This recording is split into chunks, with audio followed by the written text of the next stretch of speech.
সালামু আলাইকুম। আশা করি আল্লাহ তাআলার রহমতে তোমরা সকলে অনেক ভালো আছো। তোমরা যারা 2025-26 শিক্ষাবর্ষে ঢাকা সেন্ট্রাল ইউনিভার্সিটির ভর্তি পরীক্ষা দিতে যাচ্ছ এবং দ্বিধাদ্বন্দ্বে আছো পরীক্ষা দেওয়া উচিত কিনা, আজকের এই ভিডিওটি তাদের জন্য। কেন তোমার ঢাকা সেন্ট্রাল ইউনিভার্সিটিতে ভর্তি পরীক্ষা দেওয়া উচিত? দেখো, জগন্নাথ বিশ্ববিদ্যালয় কিন্তু তোমার একসময় কি ছিল? কলেজ ছিল। যখন বিশ্ববিদ্যালয় হিসেবে তোমার যাত্রা শুরু করলো, এখন দেখো গুচ্ছে যে টপ ইউনিভার্সিটি গুলো আছে না, জগন্নাথ বিশ্ববিদ্যালয় তাদের চেয়েও অনেক এগিয়ে। তাই তোমার গুচ্ছের বি ক্যাটাগরি এবং সি ক্যাটাগরিতে পিওর সাবজেক্ট পড়ার চেয়ে ঢাকা সেন্ট্রাল ইউনিভার্সিটির পিওর সাবজেক্ট তোমার পড়া অনেক ভালো হবে। কারণ কি, তোমার বিভিন্ন জেলায় যে গুচ্ছের যে ইউনিভার্সিটি গুলো আছে, তোমার এই ইউনিভার্সিটির চেয়ে তুমি ঢাকায় যদি সেন্ট্রাল ইউনিভার্সিটিতে পড়াশোনা করো তাহলে তোমার অনেক ভালো হবে। কারণ তুমি ঢাকার মধ্যে থাকতে পারবে এবং তোমার ঢাকার সকল অলিগলি তুমি কি খুব ভালোভাবে চিনতে পারবে। কারণ কি, তোমার বেসরকারি তোমার চাকরির জন্য তোমার কিন্তু তুমি যদি ঢাকার বাইরে থেকে আসো তাহলে কিন্তু যারা ঢাকার ভিতরে থাকে তাদের কিন্তু তোমার কি সুযোগটা বেশি দেওয়া হয়। কারণ কি, তারা ঢাকার সকল অলিগলি খুব ভালো করে চেনে, তাই চাকরির জন্য তারা সুবিধা পায়। তারপরে আসো, তুমি টিউশন সুবিধা তো ঢাকার মধ্যে অন্য অন্য জেলা থেকে কি বেশি পাবে। তোমার ঢাকা সেন্ট্রাল ইউনিভার্সিটিতে তোমার ইডেন কলেজ রয়েছে, ঢাকা কলেজ রয়েছে, তারপরে তোমার তিতুমির কলেজ রয়েছে, এগুলো কিন্তু অনেক নামকরা কলেজ।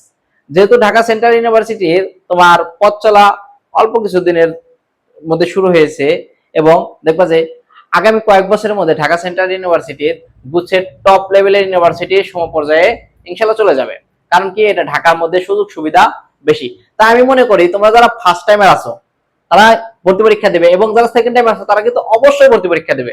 তোমাদের যাদের পজিশন গুচ্ছে জিএসটিতে তোমার কি 12,000 প্লাস, তারা অবশ্যই কি করবে, ঢাকা সেন্ট্রাল ইউনিভার্সিটিতে ভর্তি পরীক্ষা দেবে। এবং তুমি যদি ঢাকা কলেজ, ইডেন কলেজ বা তিতুমির কলেজে চান্স পাও, অবশ্যই তোমার কি একটা ভালো একটা তোমার চাকরির বাজারে ভালো একটা সুযোগ পাবে। কারণ কি, তোমার ঢাকা কলেজ থেকে তুমি দেখো প্রত্যেক বছর তোমার এসআই পরীক্ষাতে প্রচুর পরিমাণ স্টুডেন্ট তোমার ঢাকা কলেজ থেকে চান্স পায়। আর চাকরির জন্য যেহেতু আমাদের দিন শেষে ঢাকামুখী হতে হয়, তাই তোমাকে অবশ্যই ঢাকা সেন্ট্রাল ইউনিভার্সিটি আমি মনে করি তোমার জন্য ভালো হবে। তাহলে আমরা চলো ঢাকা সেন্ট্রাল ইউনিভার্সিটি পরীক্ষা দিতে তোমার কি কি যোগ্যতা লাগবে এবং মানদণ্ডটা দেখে নিই। দেখো, তোমার ঢাকা সেন্ট্রাল ইউনিভার্সিটি এ ইউনিট বিজ্ঞান ইউনিটের টোটাল আসন রয়েছে 4773টি এবং বি ইউনিট মানবিক ইউনিটে আসন রয়েছে কত, 4492টি এবং সি ইউনিট তোমার ব্যবসা শাখায় আসন রয়েছে 1885টি টোটাল আসন রয়েছে। এবং আবেদন যোগ্যতা, তুমি যদি এসএসসি 22, 20, 21, 22, 23 ঠিক আছে শিক্ষার্থী হয়ে থাকো এবং এইচএসসি যদি 24 আর 25 মানে সেকেন্ড টাইম তুমি পরীক্ষা দিতে পারবে।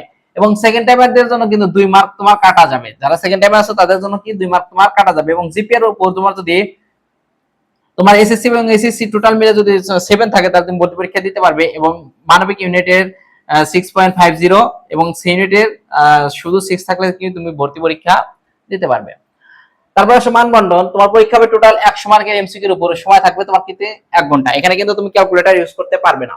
এবং নেগেটিভ মার্ক আছে প্রত্যেকটার জন্য কত, তোমার 0.25 করে তোমার নেগেটিভ মার্ক। ঠিক আছে, একটা তুমি ভুল থাকলে তোমার কি 0.25 কেটে নেবে। এবং তোমার এ ইউনিট বিজ্ঞান ইউনিট ফিজিক্স থেকে 25 এমসিকিউ, কেমিস্ট্রি থেকে 25, ম্যাথ থেকে 25 এবং বায়োলজি থেকে 25। এবং চতুর্থ বিষয়, তুমি যদি ম্যাথ আর বায়োলজির পরিবর্তে তুমি বাংলা বা ইংরেজি যে কোনো একটা দাগাতে পারবে, এরকম 25 টোটাল 100 মার্কের পরীক্ষা অনুষ্ঠিত হবে। ঠিক আছে, চতুর্থ বিষয়, তুমি কি ম্যাথ বা বায়োলজির পরিবর্তে যে কোনো একটা দাগাতে পারবে। তুমি যদি ম্যাথ দাগাও তাহলে কি বায়োলজি, তুমি যদি কাজ আমি ইংলিশ দাগাবো তাহলে ম্যাথ ইংলিশ, যদি বলা যে বায়োলজি বাংলা দাগাবো তাহলে বায়োলজি বাংলা। তারপর আসো বি ইউনিট মানবিক ইউনিট, এখানে বাংলা থেকে 25, ইংলিশ থেকে 25 এবং জিকে জেনারেল নলেজ থেকে 50, টোটাল 100 মার্কের পরীক্ষা তোমাকে দিতে হবে। এবং সি ইউনিট বিজ্ঞানের ব্যবসা শাখার ইউনিট, এখানে বাংলা থেকে 20, ইংলিশ থেকে 20, হিসাব বিজ্ঞান থেকে 20, মার্কেটিং এবং ফাইন্যান্স থেকে এখানে টোটাল তোমার যে কোনো একটা দাগাতে হবে। দুইটার মধ্যে তুমি যে কোনো একটা দাগাতে পারবে, মার্কেটিং বা ফাইন্যান্স যে কোনো একটি। 20 এবং ব্যবসা সংগঠন থেকে 20, টোটাল 100 মার্কের ভর্তি পরীক্ষায় তোমাকে বসতে হবে। তুমি যদি তুমি 50 প্লাস মার্ক শিওর করতে পারো, ইনশাআল্লাহ তুমি কি ঢাকা কলেজ বা তুমি তিতুমির কলেজ, এবং তুমি যদি মেয়ে হও তাহলে তুমি ইডেন একটু বেশি লাগবে, কত লাগবে, 55 প্লাস মার্ক যদি তুমি পাও ইডেনে ইনশাআল্লাহ তুমি চান্স পাবে। তোমার এই ভিডিওটা যদি ভালো লাগে অবশ্যই একটি লাইক এবং একটি সাবস্ক্রাইব করে যাবে। আসসালামু আলাইকুম, ধন্যবাদ।